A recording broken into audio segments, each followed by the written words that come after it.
bureau, nous allons prendre un petit moment d'adoration. Amen. Amen. Tu vas juste lever les mains vers le ciel. Et tu vas commencer à bénir le Seigneur. Nous sommes arrivés à la fin de l'année. Il faut savoir remercier le Seigneur. Car nombreux sont morts cette année. Amen. Nous avons eu tous des cas de deuil dans nos familles, dans l'entourage, dans les amis. Qu'est-ce que nous avons donné de plus que eux, nous qui sommes restés vivants? Mais l'amour de Dieu s'est manifesté dans nos vies. Amen. Les mains levées, commence à bénir le Seigneur. Commence à élever le nom du Seigneur. Commence à magnifier le nom du Seigneur. Puis dans un temps d'adoration et de remerciement au Seigneur, dans un temps où tu commences à rendre gloire encore une fois au Père de notre Dieu. Peut-être que toi tu n'étais pas dès le départ, au moment où c'est parti est passé. Maintenant le temps t'est donné maintenant. Des moments où oui, commence à remercier le Seigneur.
Des choses que l'œil n'a pas vues, que les oreilles n'ont pas entendues. Mais le Seigneur s'est levé afin que tu puisses rester en vie, afin que tu sois en bonne santé, afin que tu sois resté équilibré, stable, afin que tu ne tombes pas dans le fond du trou.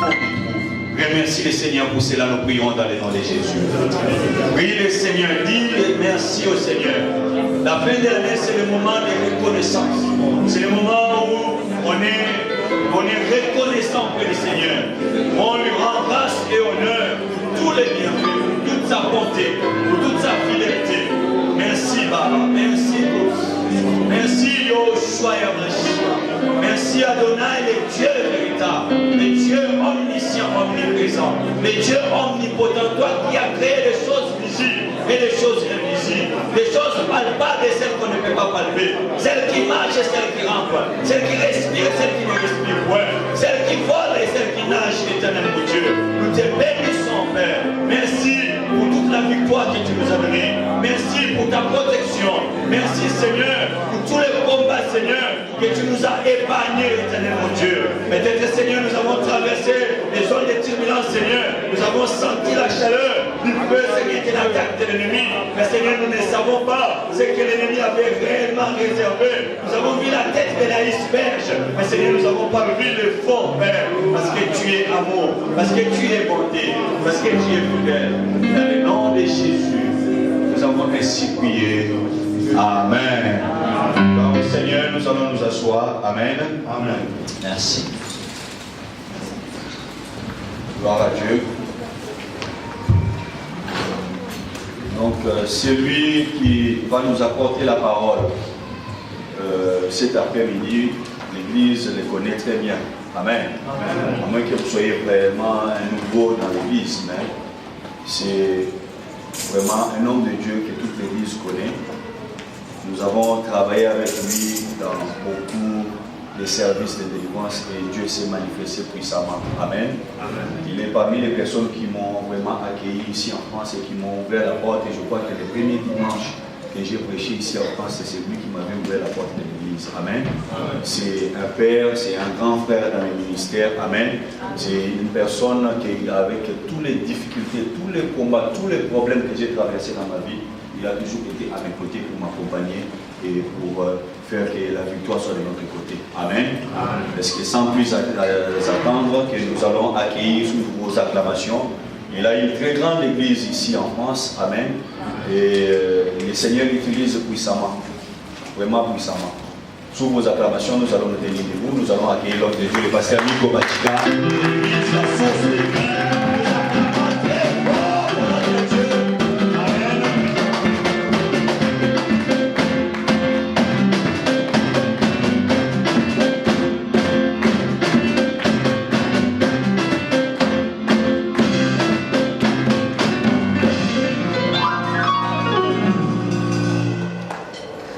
Donner gloire à Dieu en l'acclamant royalement.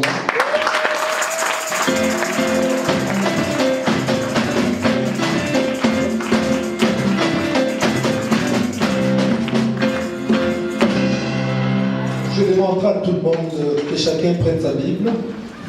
Nous sommes debout, nous tous. Nous allons rapidement lire la parole du Seigneur. Nous sommes dans les livres de Exode. Chapitre 12. Exode, chapitre 12. On va lire tous ensemble, en même temps.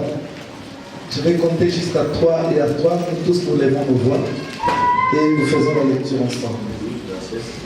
Exode, chapitre 12, nous allons lire le verset 12 et 13. Après, nous allons passer au verset 29. Et après le verset 29, nous allons lire les 31 et les 32. Amen. Amen. Vous y êtes? Oui.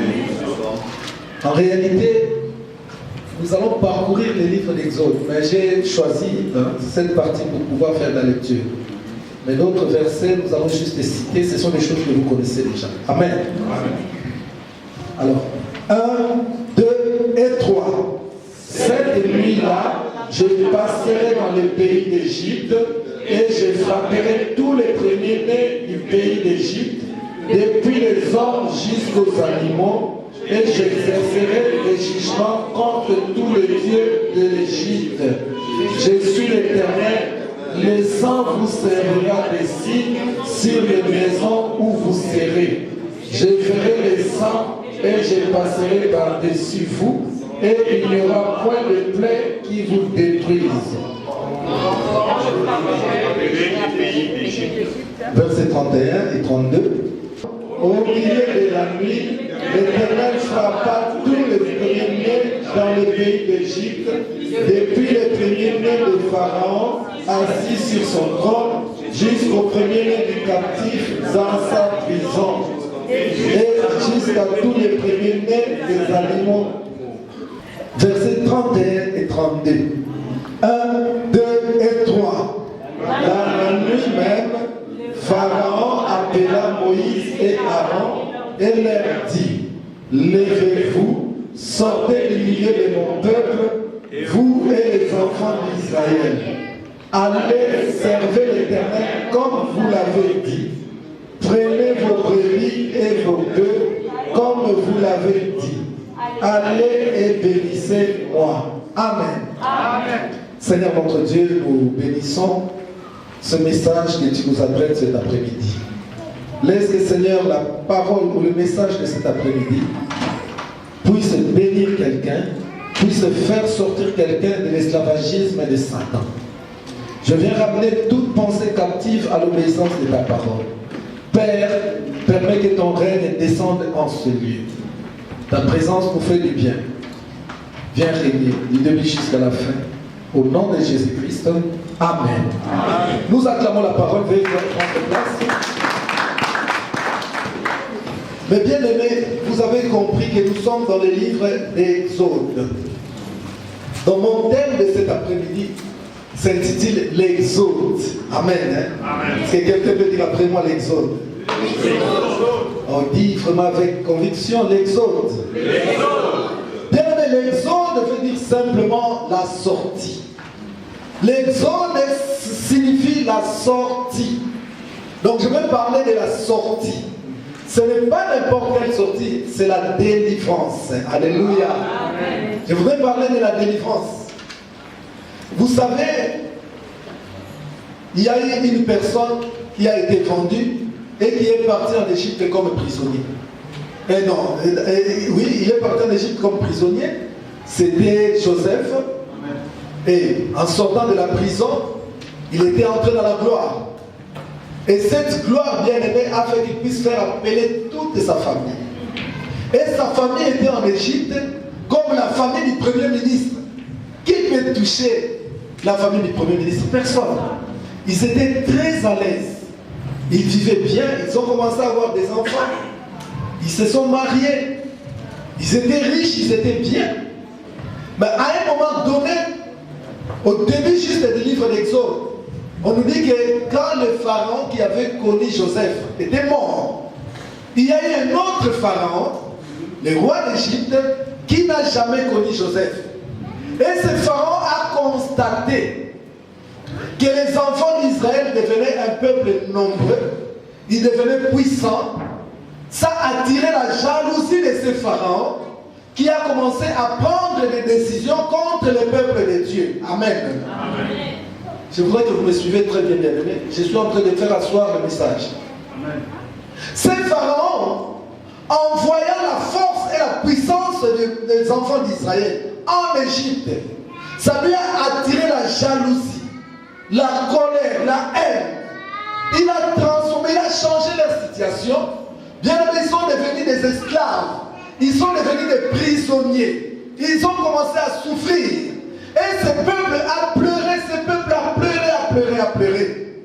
Jusqu'au point où, un jour, la Bible nous dit toujours dans le livre d'Exode, donc je ne vous donne pas plusieurs versets puisque nous sommes donc nous parcourons le livre d'Exode. Donc nous sommes en train de parcourir le livre d'Exode. Donc dans Exode 3, versets 7 et 8, écoutez ce qui s'est passé. L'Éternel dit, je vis la souffrance de mon peuple qui est en Égypte. Et j'ai entendu les cris que lui font pousser ses oppresseurs. Car je connais ses douleurs, je suis descendu pour le délivrer de la main des Égyptiens. Et pour le faire monter de ce pays dans un bon et vaste pays, dans un pays ruisselant, le lait et le miel. Dans les lieux qu'habitent les Cananéens, les Hétiens, les Amoréens, les Phéréziens, les Éviens et les Jébusiens. Donc ici, bien aimé, nous voyons Dieu qui voit la situation d'Israël qui s'est dégradée en Égypte. Le Seigneur est allé apparaître à Moïse. Et il a commencé à parler à Moïse en lui disant, les cris que les Égyptiens font pousser à mon peuple est arrivé jusqu'à moi. C'est pour cela que je suis descendu maintenant pour aller les délivrer. Alléluia. Bien aimé, Dieu qui parle à Moïse de la sorte, au lieu que lui, Dieu, qui a dit que je suis descendu pour aller les délivrer, mais Dieu ne va pas, mais Dieu envoie un homme. Cet homme, c'était Moïse. Moïse va maintenant délivrer mon peuple. Comme vous le savez, au départ, Moïse a eu peur. Il a dit, moi déjà en Égypte, je suis fugitif. Tu vas me renvoyer là-bas, on va me mettre en prison. Je connais la force, je connais la puissance de Pharaon. Moi, je ne vais pas rentrer. Moïse a commencé à avancer des raisons. Il a avancé des raisons. Jusqu'à la fin, Dieu l'a convaincu. Il était obligé de partir. Amen. Quand Moïse est arrivé maintenant en Égypte, qu'est-ce qui s'est-il passé, bien-aimé? À chaque fois, avant de faire quoi que ce soit, Dieu lui-même lui donnait des ordres, des directives. Tu vas aller cette fois-ci, tu vas agir de la sorte. Et tu verras, Pharaon va changer la vie, il va vous laisser partir. Bien-aimé, à chaque fois que Moïse partait, Pharaon acceptait. Mais après, il changeait d'avis, il s'est rétracté. À chaque fois, bien-aimé. Autant de fois que Moïse s'est présenté, Pharaon a toujours accepté, puisque Dieu frappait l'Égypte. Il y avait des plaies. L'Égypte était, bien-aimé, détruite à cause de Moïse.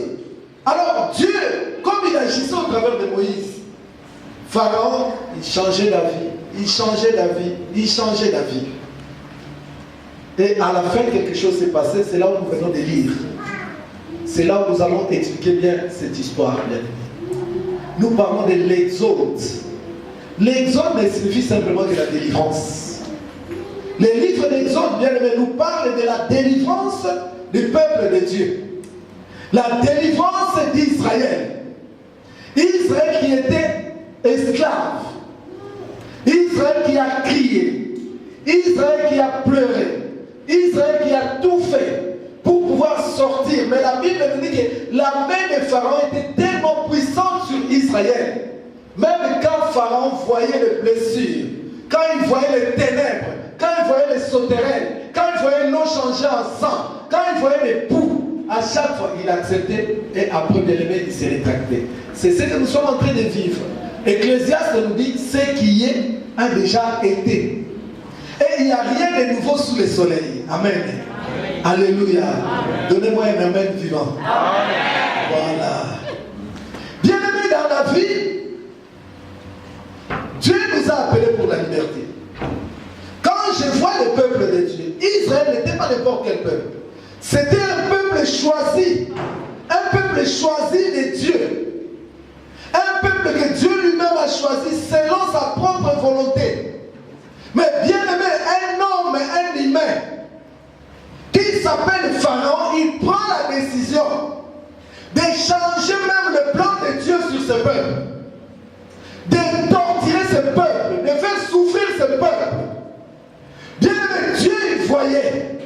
Mais comme chaque chose a son temps, quand le temps de Dieu est arrivé, Dieu dit, bon maintenant je suis descendu. Mais malgré, écoutez-moi mes bien-aimés, malgré que Dieu était descendu, mais Pharaon n'a jamais lâché. C'est ce qui se passe aujourd'hui. Combien de délivrances est-il passé? Combien de fois les hommes de Dieu ont prié pour toi? Combien de fois toi-même tu as fait de ton délivrance? Combien de fois on a prié pour toi? Les démons disent hey, je pars. Mais ils sont toujours là. Les mêmes démons qu'on avait chassés hier. Si on se met à prier maintenant, c'est le même démon qui va crier. Et pourtant hier il nous a dit que je pars. Mais aujourd'hui encore, quand on va prier, il va encore crier. Mais qu'est-ce que tu fais là? Tu as déjà dit que tu es parti. Alléluia. Amen. Bien aimé, ça c'est le style de Pharaon. Alléluia. Amen. Pharaon il a accepté. Ok, partez. Je vous libère. Mais après, il se rétractait toujours. Il était toujours là dans la vie des peuples de Dieu. Pour les torturer, pour leur faire du mal. C'était devenu comme un jeu que nous appelons, comment? En lingala, l'ipate. En français, je ne sais pas ça, vous m'excusez. S'il y a quelqu'un qui peut interpréter ça, traduire ça. Le chat. Hein? Jouer au chat. Le chat, c'est niais au maman. Oui, ça s'appelle comme ça. Oh, ah bon? Ah! Ok, donc je vais dire jouer au miaou, ça passe. Alléluia. Ok, donc c'est comme les yo-yo, hein? Yo-yo, hein? Ça part, ça revient, ça part, ça revient. Donc il accepte de partir. Après, demain, vous vous préparez pour partir. Il revient et dit non, vous ne partez pas. Toujours comme ça, bien aimé. Nous passons par des délivrances. Des fois même, on commence à avoir des doutes. Mais on m'a déjà fait la délivrance. Mais comment ce mari de lui est toujours là? On m'a déjà fait la délivrance. Comment la pauvreté est toujours là? On m'a déjà fait la délivrance. Comment le célibat est toujours là? Peut-être que la délivrance n'a pas marché. Bien aimé, je te dis que ça a toujours marché. Mais le problème est que Pharaon, il est petit. Alléluia. Il est tellement têtu.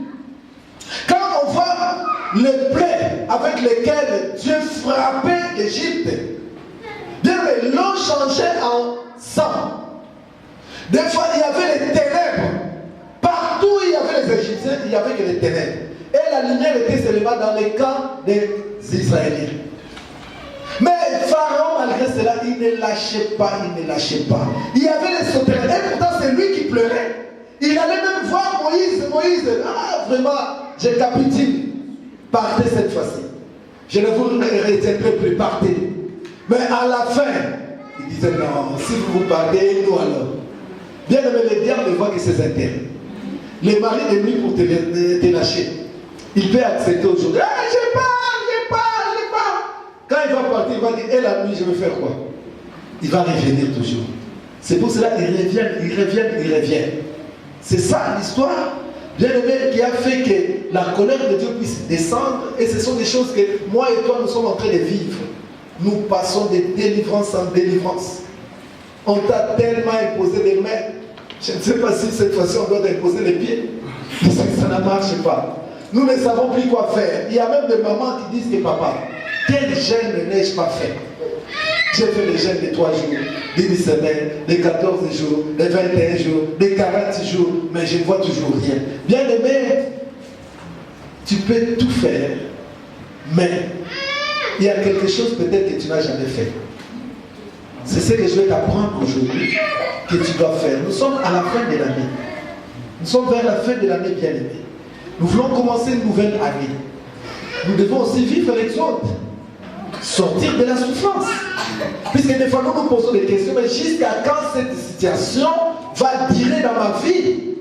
Jusqu'à quand ce célibat? Jusqu'à quand cette maladie?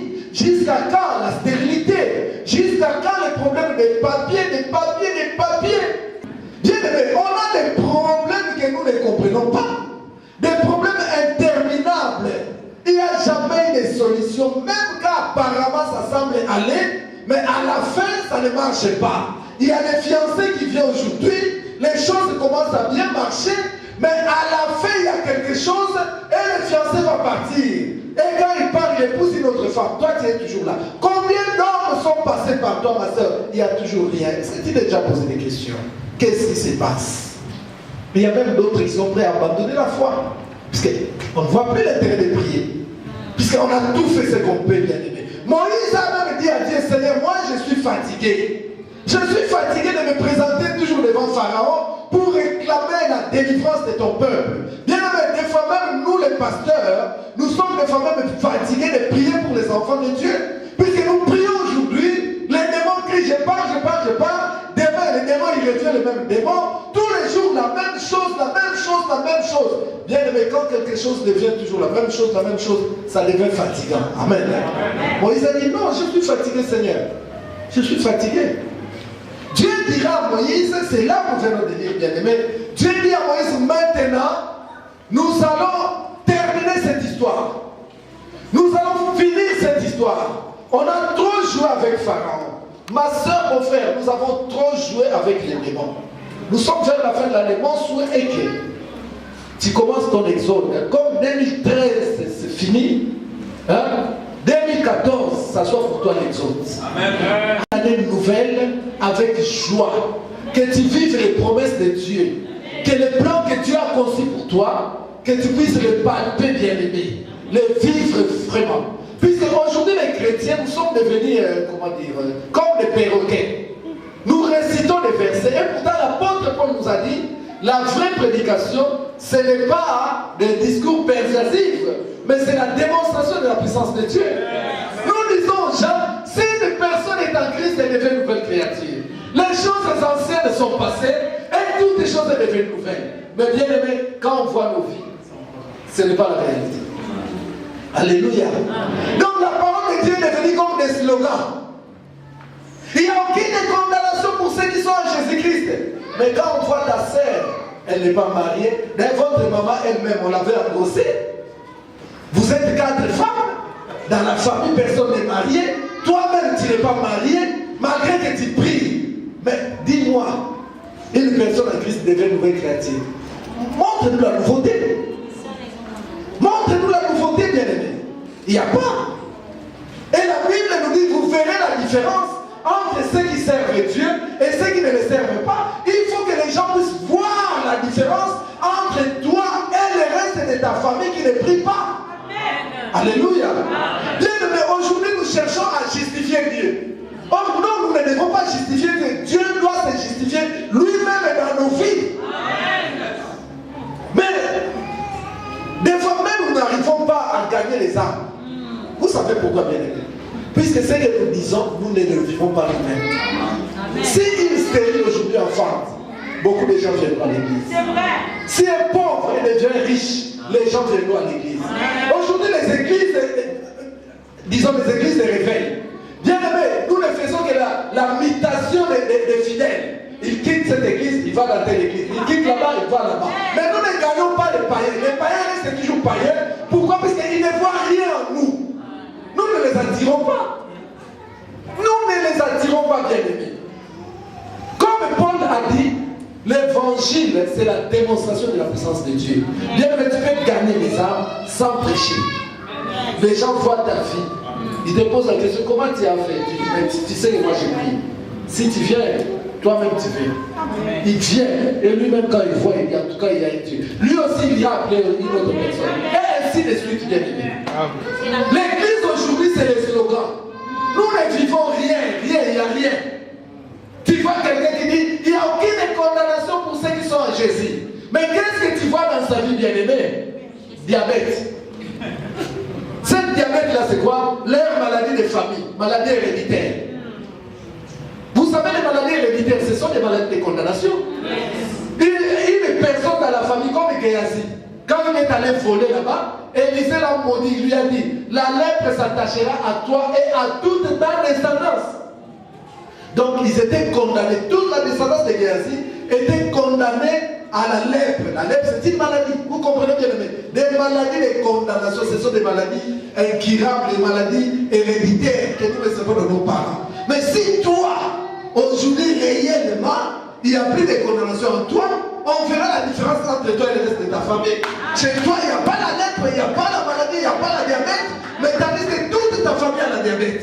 Là, il y a la différence entre toi et Amen. Amen. Bien, mais c'est ça l'évangile.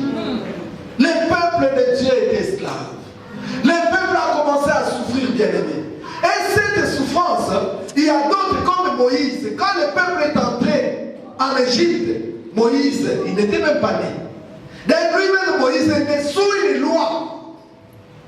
Il devait être mis à mort dès sa naissance. Donc, il a juste bénéficié de la grâce de Dieu. Le Seigneur l'a protégé. Donc, il est venu trouver, bien aimé, une loi déjà établie qui condamnait la famille à la souffrance, à la mort. C'est ainsi qu'il a grandi. Dieu l'a épargné, bien aimé. Il est allé vivre chez Pharaon. Mais Dieu l'a choisi, lui, toujours Moïse. Il dit, par toi, je vais t'utiliser pour faire sortir ta famille de l'esclavagisme. Mes chers amis, nous sommes dans des familles qui sont esclaves. Il y a des maladies de famille, il y a des malédictions familiales, il y a des condamnations de familiales, il y a des choses comme ça. Il y a même, je peux dire même l'impudicité familiale. Toute la famille est prostituée, la prostitution familiale, bien aimé. Pourquoi? La pauvreté familiale. Telle famille condamnée à la pauvreté. Bien aimé, qui nous a condamnés? Écoutez-moi. Dieu avait un plan sur son peuple. Le peuple d'Israël. Mais la Bible dit que Pharaon les a rendus esclaves. Dans chacune de nos familles, il y a un Pharaon. Qui est le chef, l'homme fort. La Bible l'appelle l'homme fort. Qui contrôle les familles. Et il opprime ces gens, les membres de cette famille-là. Que dans cette famille, personne ne doit se marier. Dans telle famille, personne ne peut réussir. Comme les Récabites. Les Récabites viennent de leur ancêtre. A dit que personne ne va acheter une maison, personne ne doit faire ceci, personne ne doit faire cela. Donc, une personne qui est Pharaon, qui décide sur la famille, et sa main sur toute la famille, personne ne peut réussir, personne ne peut aller de l'avant, même si tu vas de l'avant, bien aimé, la pesanteur va t'attirer vers le bas. C'est toujours ainsi de suite. Ici, c'était Pharaon. Mais dans nos familles, nous avons aussi des pharaons. Et le peuple prie, la Bible dit que ce peuple a crié, ce peuple a crié vers Dieu. Le peuple a pleuré, Seigneur, Seigneur, Seigneur. Toi aussi tu es victime, nous sommes des victimes innocents bien-aimés. Nous ne savons pas qu'est-ce qui s'est passé. S'il y avait des problèmes, ça ne regardait pas Moïse, mais Moïse est né sous ces lois-là. Il devait souffrir, il devait mourir. Et pourtant, lui, il n'avait rien fait. Des fois, il nous arrive de pleurer, de dire que, qu'est-ce que moi j'ai fait pour que je vive comme ça? Qu'est-ce que moi j'ai fait pour être malade? Je suis un jour allé à l'hôpital, rendre visite à quelqu'un. La personne pleurait, pasteur, cette maladie, c'était une femme. Cette femme, toute sa vie, elle a gardé sa virginité. Les jours de son mariage, l'homme qu'il a épousé, cet homme bien-aimé, l'a contaminé. Donc le même jour de la nuit des noces, l'a contaminé de sida. Cette femme bien-aimée, quelques temps après, elle a commencé à développer des symptômes. Elle était à l'hôpital. Je suis allé la voir. Cette femme, elle me dit, pasteur, pourquoi Dieu a accepté ça? Je ne connais pas la vie, je n'ai pas fait la vie. Je ne mérite pas ça. Pourquoi est-ce que Dieu a accepté ça? Bien-aimé, ce n'est pas Dieu. Dieu dit, si on forme des complots contre toi, cela ne vient pas de moi. Ce n'est pas Dieu, bien-aimé. Ce n'est pas Dieu. Dieu n'a jamais voulu notre malheur. Toi aussi, tu arrives des situations. Tu pleures, mais pourquoi tous mes amis ont des papiers, moi je n'ai pas des papiers? Pourquoi tout le monde réussissent, moi je ne réussis pas? Pourquoi les autres sont mariés, moi je ne suis pas marié? Bien-aimé, d'autres, on voit même des femmes. Tes copines ont déjà des petits enfants. Mais toi, tu es toujours gynéco là-bas, gynéco là-bas. Des fois, toi-même, tu pleures dans ta chambre, tu dis, mais qu'est-ce que j'ai fait pour mériter ça? Il y a un pharaon quelque part. Alléluia. Il y a un pharaon qui décide sur ta vie pour t'opprimer, pour te faire souffrir. Bien-aimé, et très souvent nous pleurons. C'est pour ça que Dieu, quand il est descendu, il a dit, le cri de mon peuple est arrivé jusqu'à moi. Je voudrais dire à quelqu'un, quand tu pries, Dieu écoute tes cris. Dieu écoute les cris, bien-aimés. Il n'est pas sourd. Il écoute, mais seulement, il est le maître des temps et des circonstances. J'ai toujours dit ceci, bien-aimé. Dans la vie, même le micro que j'utilise là a une date d'expiration. Dans la vie, bien-aimé, même la souffrance doit avoir une date d'expiration. Même l'homme doit avoir une date d'expiration. Il n'y a que Dieu qui n'expire jamais. Il n'y a que Dieu, bien-aimé. Le peuple a pleuré. Pendant qu'ils pleuraient, ils étaient même fatigués de pleurer. Puisqu'ils ont dit, on a tellement pleuré. Mais ce Dieu-là, il ne répond pas. Il n'a jamais répondu. Nous sommes nés dans la souffrance. Nous grandissons dans la souffrance. Alors nous ne savons pas. Je ne pense même pas qu'il faisait des projets. Puisque tout ce qu'il gagnait appartenait à Pharaon. Moïse lui-même, il est allé. Il voyait la main de Dieu. Puisque Moïse a vécu le miracle. Quand Dieu lui disait, prends la poussière, souffle sur la poussière, tu vas voir ce que je vais faire. Moïse prend la poussière, quand il souffle, bien aimé, la poussière se transforme en sauterrain. Il voit la puissance de Dieu. Mais malgré la puissance de Dieu, Pharaon ne lâchait pas. Alléluia. Malgré tout ce que tu as fait, combien d'églises tu as commencé? Vous savez, pasteur, comme on est là, les bandits que tu vois là, combien ces églises, hein? Nous, pasteur, on a commencé quand on était, tout ça, c'est la recherche de la délivrance. Alléluia. Mais ça ne change pas. Je te dis que ce n'est pas la faute des pasteurs. Le peuple, des fois, il disait, puisque quand Moïse partait, quand il a affronté Pharaon, apparemment la situation changeait un peu. Et après, quand Pharaon s'est rétracté, la punition devenait double. Le peuple s'est retourné même contre Moïse. Moïse, c'est toi qui nous as cherché ça. Il fallait nous laisser. Il fallait nous laisser, on était quand même bien. Alors avant, on nous fournissait la paille. Mais maintenant, à cause de toi, on doit aller chercher la paille et fabriquer encore des briques. Tu vois que c'est nous a cherché. Bien aimé des fois, nous les pasteurs, les gens aussi nous disent ça. Alléluia. Pasteur Nazara n'en a bien. Hein? Mais depuis qu'aujourd'hui, c'est pour ça que même la délivrance, bien aimée, ne sois pas pressé pour chercher cette délivrance. Alléluia. Puisque si on provoque les démons, mais ne parte pas, ta situation deviendra terrible. Ta situation deviendra pire. Le peuple pleurait. Il croyait que Dieu n'entendait pas. Or, la Bible nous dit, quand les malheureux crient, l'Éternel entend. Bien tu as pleuré, Dieu a toujours entendu. Mais seulement il est le maître des temps. Il est le maître des temps. Des fois, même nous les hommes de Dieu, des fois nous sommes fatigués. Nous sommes fatigués. Il y a même des cas que nous ne prions plus. Quand tu fais des services, tu vois une maman, tu dis, ah, elle, je connais déjà, tu sautes. Puisque tu sais déjà là, il y a des démons tétis. Il y a des démons tétis là-bas. Donc c'est grave. Un bien-aimé, Moïse était fatigué.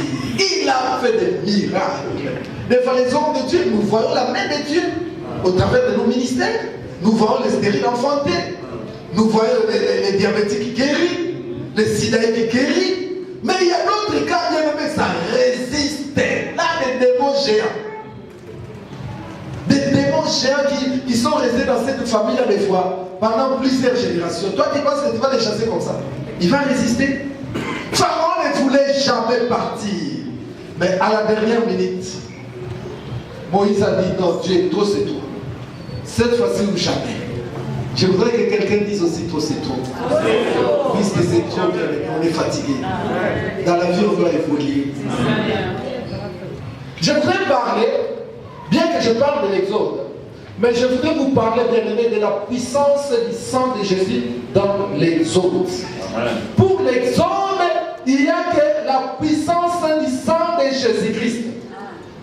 Pour la délivrance, comme on dit à l'État, la prise à Souka, ce n'est que le sang de Jésus. Si tu essaies toutes les formules, ça ne marche pas. Fais recours seulement au sang de Jésus. Bien aimé, Pharaon a résisté à résister. Moïse a fait des miracles. Il a fait des jeûnes. Il a fait des retraites. Rien n'a marché. Même les sauterelles, même l'eau changée en sang, même les ténèbres, même les poux, tout ce qu'il a fait, bien aimé, ça n'a pas convaincu Pharaon. Mais à la fin, écoutez. Exode, là où nous venons de lire, Exode 12 à partir du verset 12. Cette nuit-là, je passerai dans le pays d'Égypte et je frapperai tous les premiers-nés du pays d'Égypte, depuis les hommes jusqu'aux animaux, et j'exercerai des jugements contre tous les dieux de l'Égypte. Je suis l'Éternel. Le sang vous servira de signe sur les maisons où vous serez. Je verrai le sang et je passerai par-dessus vous, et il n'y aura point de plaie qui vous détruise. Amen. Bien aimé, Dieu dit à Moïse, tu as tout essayé, mais cette fois-ci pour sortir, il n'y a que le sang. Il n'y a que le sang. Moïse, avec le sang, Pharaon ne pourra jamais résister. Il n'y a que le sang qui va les convaincre de vous lâcher. Il n'y a que le sang qui va les convaincre de vous libérer. Alors, immolez l'agneau. Prenez le sang. Vous allez mettre dans les lintons de vos maisons. Quand l'ange destructeur, l'ange de la mort, passera, il verra le sang et il va vous épargner. Mais chez Pharaon, il y aura des cris, il y aura des pleurs. Je vais détruire l'Égypte. Je vais tuer tous les premiers-nés des Égyptiens, des hommes jusqu'aux animaux. Bien aimés, le jour-là, Dieu a exercé son jugement et je vous assure, Israël était sorti. Alléluia. Amen. Israël est sorti à cause du sang. C'est pour ça que nous disons, ils l'ont vaincu à cause du sang de l'agneau. Bien aimé, ils ont vaincu Pharaon. C'est Pharaon qui a maintenu ce peuple pendant 430 ans. Mais en une seule journée, bien aimé, il les a relâchés. Sans le sang, bien aimé, nous ne pouvons jamais sortir de la servitude. Sans le sang, nous ne pouvons jamais enlever la main des sorciers sur nos vies, sur notre mariage, sur notre santé. Il n'y a que le sang de Jésus qui peut nous libérer. Il n'y a que le sang de Jésus qui peut nous délivrer. Bien, mais sans la puissance du sang, il n'y a rien. Vous savez qu'est-ce que le sang a fait? Dieu dit, mangez la viande, mais mettez le sang. Le sang, c'était quoi, bien aimé? Le sang symbolise déjà la sanctification. Puisque le sang, le Seigneur leur a dit, le sang vous servira et vous servira des signes. Amen. Le sang vous servira des signes. Cela veut dire, quand je verrai le sang, ça symbolise que vous êtes déjà purifié, vous êtes déjà lavé, vous êtes déjà propre. Alors tout ce qui est propre, moi je ne détruis pas. Moi je détruis ce qui est impur. C'est pour cela que le sang vous servira des signes. Quand je verrai le sang, là, je ne vous ferai pas de mal. Mais là où je ne je ne verrai pas le sang, c'est là où je vais exercer mon jugement. Alléluia. Nous sommes en train de chercher la délivrance. Mais est-ce que notre vie par rapport à Dieu, elle est comment? Elle est comment? La Bible nous dit que sans la sanctification, personne ne verra Dieu. Est-ce que vous le savez bien? Voir Dieu, c'est quoi? Puisque la Bible nous dit que Dieu est esprit. On ne peut pas voir Dieu physiquement. Voir Dieu, on voit Dieu au travers des œuvres. Quand on t'a condamné à la stérilité, les jours que tu vas enfanter, les gens vont dire, ah, en tout cas, Dieu est grand. Quand tu reçois les papiers, toi qu'on avait déjà donné l'ordre de quitter, tout le monde va dire, en tout cas, Dieu est grand. Donc on voit Dieu seulement là où Dieu agit. C'est pour cela que la Bible dit, sans la sanctification, personne ne verra Dieu. Tous ceux qui ne veulent pas le sang symbolise la sanctification. Je voudrais dire à quelqu'un bien-aimé, que sans la sanctification, il n'y a pas la délivrance. Amen. Ça, nous sommes en train de chercher la délivrance. Amen. Les gens viennent à l'église comme ils veulent. Pasteur, je viens chercher la délivrance. Mais tu es dans une union où vous n'êtes pas mariés, cohabitation. Chaque jour, vous officialisez votre écho, tous les jours. Moi, je dis ceci, bien aimé. Même les sorciers, ils ont honte. C'est pour ça qu'ils font ça la nuit. Les sorciers, ils attendent la nuit pour voler. Puisqu'ils ont honte de leur sorcellerie. Mais toi, tu n'as pas honte. Avec un homme, vous vous arrangez. Bon, on va faire notre écho officiel pendant la journée. Allez, vous tenez. Nous, on part, hein? Oui, hein? On part, hein? Tout ça, donc, vous allez faire votre écho officiellement. Après, demain, vous venez à l'église. Seigneur, délivrance.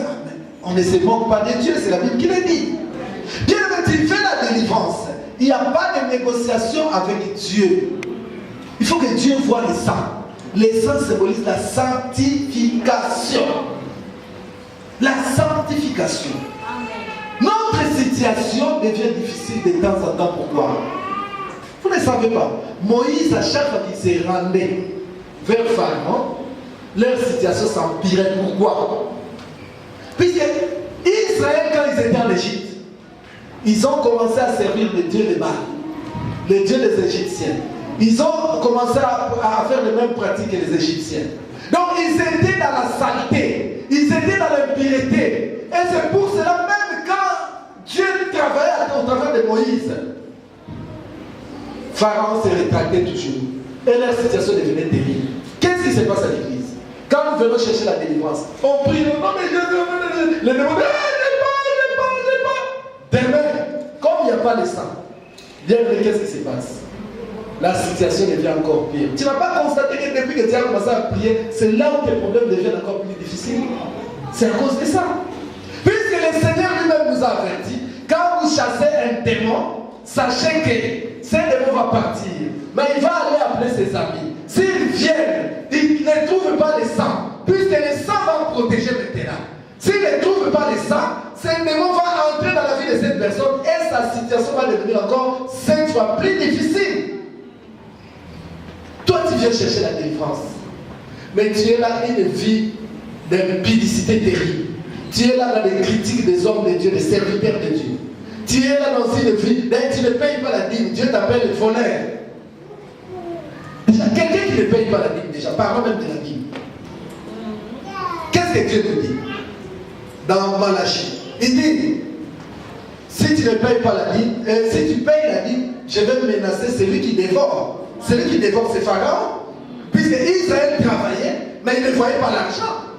Puisque Pharaon prenait tout.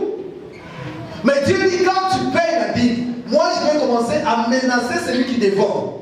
Bon, quand toi tu ne payes pas, pasteur, je ne comprends pas, je suis parti en Turquie, mais je ne comprends pas, tu vas aller même en Inde. Le dévoreur va continuer, puisque Dieu ne menacera pas, Dieu n'agira pas. Dieu est volé, Dieu appelle volé, il dit, vous me volez. Il n'y a pas de sang là où il y a les vols, bien aimés. Même quand vous allez réunir tous les hommes de Dieu, je vous assure, vous ne verrez pas la délivrance. Amen. Vous allez vivre une vie comme ça. Aujourd'hui, ça semble aller, puisqu'il y a eu quelque chose. Après, Pharaon va se rétracter. Mais pour que Pharaon puisse te lâcher définitivement, il faut que Dieu puisse voir les sangs. Alléluia. L'essence, c'est la sanctification. L'essence, c'est la sanctification, bien aimé. Vous savez pourquoi l'église primitive, il y avait beaucoup de miracles plus que l'église des réveils aujourd'hui. Puisqu'à l'église primitive, on ne jouait pas avec Dieu. La parole de Dieu était oui et amen. Voyez des gens comme Ananias et Saphira.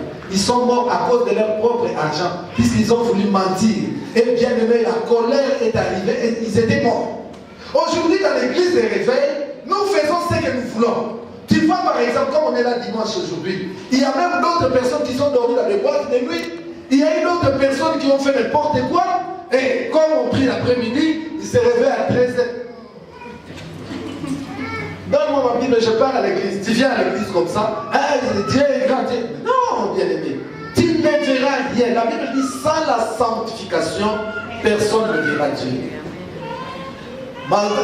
Mon souhait est que cette église, la maison de prière, soit vraiment une église de prière, une église de sanctification. Puisque vous pouvez être une maison de prière. Mais si, bien aimé, vous ne vivez pas la vie de la sanctification, vous êtes comme des cymbales qui retentissent. Alléluia. Et les prières comme ça fait même mal aux oreilles de Dieu. Ça fait très mal. Si nous vivons la sanctification, je vous assure, bien aimé, des fois les pasteurs n'ont même pas besoin de poser les mains. Vous allez commencer à avoir des miracles, des délivrances, des guérisons. Puisque la nuit là, Moïse n'est pas allé dans toutes les maisons pour protéger ces maisons, mais il n'y avait que les saints qui a fait que cette maison puisse être protégée. Alléluia. Amen. La maison, c'est l'image de ta vie. La maison, c'est l'image de ta vie. Tu dois mettre le sang de Jésus sur toi. Afin que même quand l'ennemi va venir, quand le sorcier va venir, il trouve le sang de Jésus en train de te protéger. Puisque la Bible dit, le sang vous servira de signe. L'agneau qu'ils ont immolé à l'époque de Moïse, c'était l'ombre de Jésus qui a été immolé à la croix. Bien aimé, là où nous disons il a tout accompli. Mais si ta vie n'est pas en ordre avec Dieu, nous sommes vers la fin de l'année, ma soeur, mon frère. Est-ce que tu vas commencer cette nouvelle année qui arrive de la même manière, avec la même vie? Moi, j'ai dit à mes enfants là-bas à l'église, ils sont là, ils peuvent me témoigner. J'ai dit, si tu restes avec un homme qui ne te pousse pas, vous habitez, vous commencez à voir les enfants. Donne-lui l'ultimatum. S'il ne paye pas toujours, quitte la maison. Quitte. Puisque vous êtes en train de faire les codes officiels. Les codes officiels. La fornication. Et si tu es vieux aujourd'hui, tu ne pars pas. Tu n'es pas agréable, même si tu es chanteur, même si tu es prédicateur, tu es intercesseur. Bien aimé, ta vie ne plaît pas à Dieu. Nous devons chercher à plaire à Dieu. Comment pouvons-nous voir Dieu? Comment pouvons-nous voir la grandeur, la puissance de Dieu dans nos vies si nous ne vivons pas la vie de la sanctification? Amen. Ils étaient là, Israël. Ils étaient là, bien-aimés. La journée ou la nuit, ils adoraient Baal, puisqu'ils étaient en Égypte.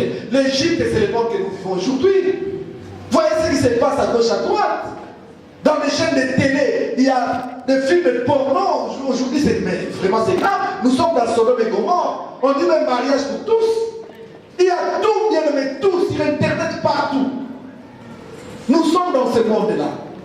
C'est ça l'Égypte. Mais nous devons savoir que même si nous sommes en Égypte, nous ne devons pas vivre comme des Égyptiens. Puisque le Seigneur a dit, n'imitez pas les abominations qui sont dans le pays où vous êtes, bien aimés. Nous ne devons pas vivre cela. C'est pour cela, chaque fois qu'il pleurait, Seigneur, Seigneur, Dieu écoutait. Et Dieu disait à Moïse, ok, va les délivrer. Mais quand ils allaient, bien aimés, Moïse allait. Pharaon voyait la puissance.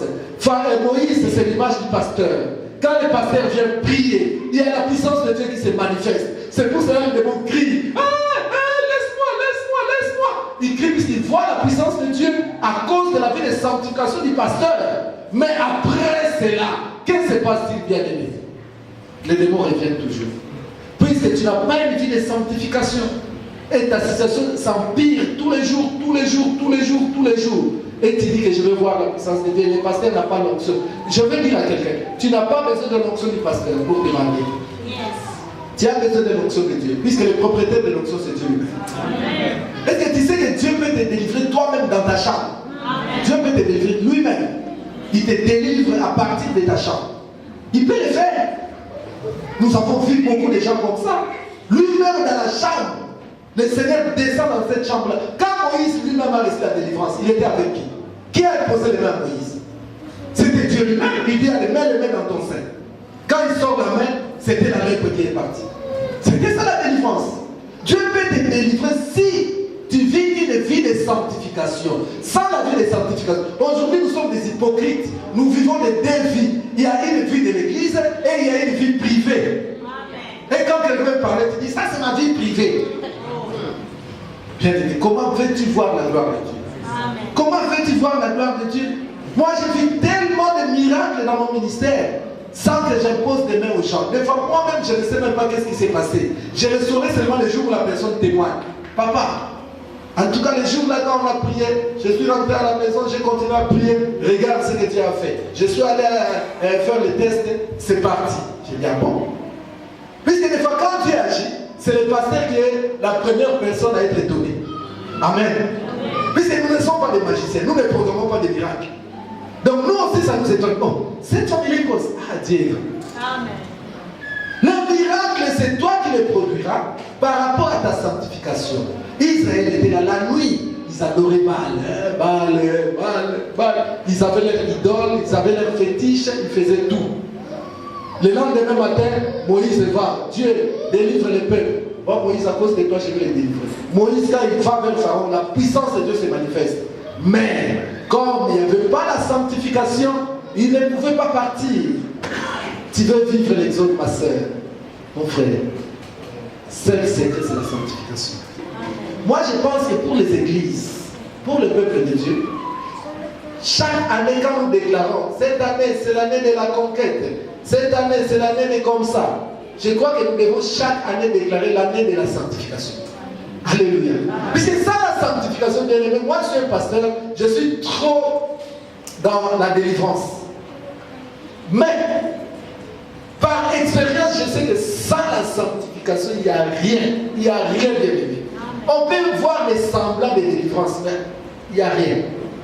Toi-même, tu es passé par combien de délivrances? Dieu dit Moïse, cette fois-ci, les sangs. Pourquoi Dieu a déclaré les sangs? C'était pour lui-même couvrir Israël. Puisque si Dieu les regarde très bien, il va voir leurs péchés. Il va voir comment ils adorent Baal. Alors par pitié, il dit bon, ok, je vais quand même couvrir ces péchés-là. Alléluia. Je vais couvrir ces péchés-là. Comme ça, je ne verrai pas les péchés. Alors qu'ils mettent les sangs, qu'ils sortent. Et je verrai avec eux. Et voilà la suite. Tous sont morts dans le désert. Puisqu'arrivés dans le désert, ils ont repris encore à adorer Baal. Et la colère de Dieu est encore descendue sur eux. Et tous, ils sont morts dans le désert. Tu veux aller loin avec Dieu. Seul secret, c'est la sanctification. Amen. Moi, je pense que ce n'est plus le temps de distraire le peuple de Dieu avec le message. Recevez. Ah, je vois là-bas, je vois des enfants. Ça, c'est la distraction. Quelqu'un qui ne vit pas la sanctification, même s'il reçoit, il va toujours perdre. Même s'il reçoit, il va toujours perdre. Secret de la délivrance, c'est la sanctification. Alléluia. Amen. Voilà bien aimé le message. Parce que quand le pasteur m'a parlé, je me disais quel message amener à l'église. J'ai cherché. Quelque part, je me suis dit, je vais prêcher le même message que j'ai prêché le matin là-bas chez nous. Mais le Seigneur m'a convaincu. Ce message que je vous prêche, vous voyez, je n'ai même pas de feuilles, je n'ai pas préparé. Dieu m'a dit directement, parle-les de l'exode. Parle-les de l'exode, puisqu'ils doivent sortir. C'est une maison de prière. Israël aussi priait, mais ils étaient captifs. Amen. Ça me fera du mal à vous voir la maison de prière prisonnier. Non, même Daniel. Vous connaissez les problèmes de Daniel? Daniel, c'était quoi, bien aimé? S'il a eu des problèmes, c'était quoi? À cause de la prière. Vous le savez pas. À cause de la prière. Quand on a vu comment ils priaient, ils ont dit, allez, ils ont établi des lois que personne ne doit prier un autre Dieu à part les rois de Babylone. Amen. Donc s'il a eu des problèmes, c'était à cause de la prière. Mais Daniel priait pourquoi? Puisque Daniel également, il était esclave, il était captif. Alléluia. Amen. Il cherchait sa délivrance. C'est pour cela qu'il priait. Mais quand il a prié, bien aimé, Ça leur crée des problèmes. Ne soyons pas des Daniel. Nous sommes une maison de prière, mais nous tous, nous sommes à Babylone. Là, nous devenons, comme j'ai dit à l'introduction du message, des slogans, une personne en Christ est devenue nouvelle créature, ceci, cela, nous faisons des jeûnes, nous faisons ceci, cela, mais nos vies ne changent pas. Bien aimé, ça ne sert à rien. Ça ne sert à rien. Moi, si c'est cette vie-là, vaut mieux que j'abandonne, j'arrête de prier. Alléluia.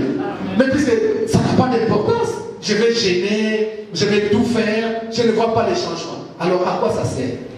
À quoi ça sert bien de venir à l'église comme ça pendant qu'il fait froid comme ça? Vaut mieux que je reste chez moi. Vaut mieux que je gêne mon fils à faire les devoirs. Au lieu de venir ici, sachant déjà que Dieu ne me donnera rien. Puisque même si Dieu veut donner, Dieu est fidèle. La Bible dit, sans la sanctification, personne ne verra Dieu. Donc cela veut dire, sans la sanctification, pas de mariage. Sans la sanctification, pas de papier. Donc tu vas rester aéré comme ça, tourner en rond, à cause de cette vie que tu es en train de mener. Que ta conscience te parle, bien. Que ta conscience te parle, réfléchis. Qu'est-ce que tu viens faire à l'église?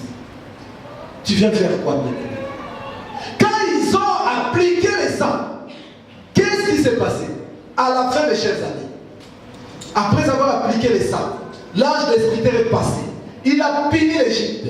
Les sorciers qui sont en train de t'opprimer doivent être punis. Et à la fin, pour partir, pour sortir, ils ne sont pas sortis les mains vides. Ils se sont retournés vers les Égyptiens. Ils ont repris tout ce qu'ils avaient besoin. Bien mais toi, si tu as besoin de récupérer tout ce qui t'ont pillé, ta fécondité, ton mariage, tes finances, tout ce que Dieu t'a prévu pour toi, tu as besoin de récupérer ça. Mais pour les récupérer, il n'y a que la puissance du sang de Jésus-Christ. Alléluia. Est-ce que vous savez que même les pharisiens, prophétiquement, ils ont dit quelque chose qu'eux-mêmes n'avaient pas la révélation? Quand on les a dit, Pilate a dit, bon, entre Barabbas et Jésus, vous voulez qu'on libère qui? Ils ont choisi Barabbas. À la fin, qu'est-ce qu'ils ont dit? Qu'on crucifie Jésus et que le sang de Jésus retombe sur eux. Vous savez que c'est une révélation quelque part? Ils ont besoin du sang de Jésus sur eux. Crucifiez-le, puisque s'il n'est pas mort, ou s'il ne meurt pas, nous, notre fait c'est quoi? C'est la souffrance. C'est pour ça, bien aimé, tu verras même un brigand à la croix, pardonné, gracié par Jésus. Puisque ce brigand cherchait la sanctification, il s'est repenti à la dernière minute. Le Seigneur lui dira que cette nuit même, tu seras avec moi.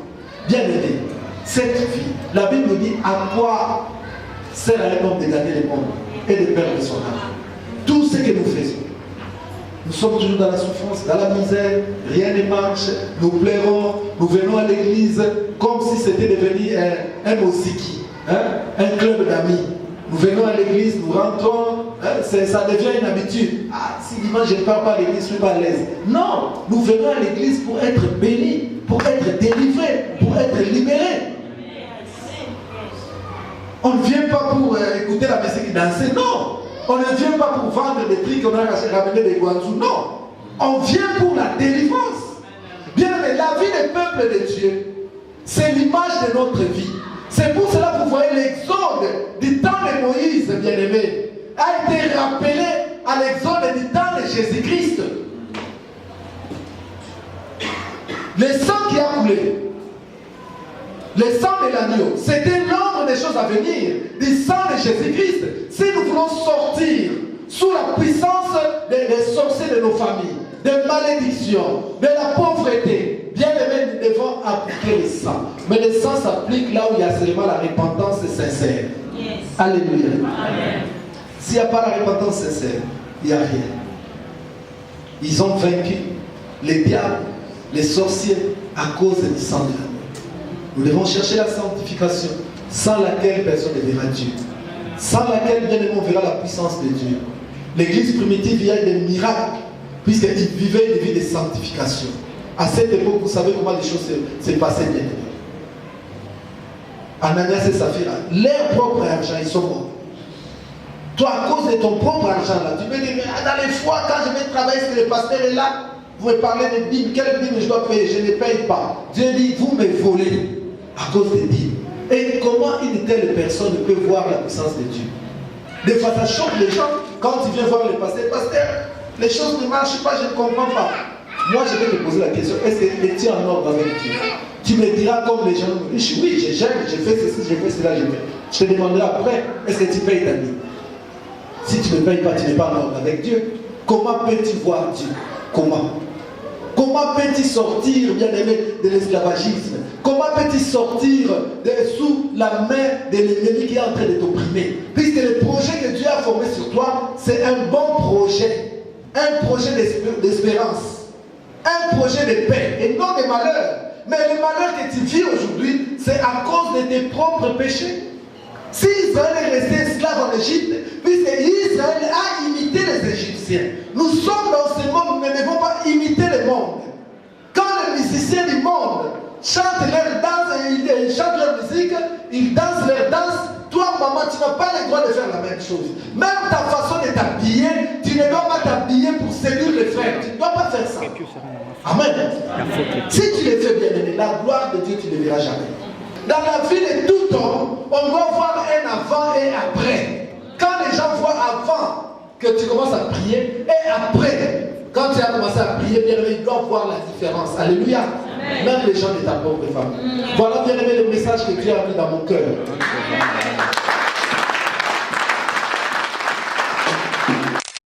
C'est un message qui nous amène à la repentance.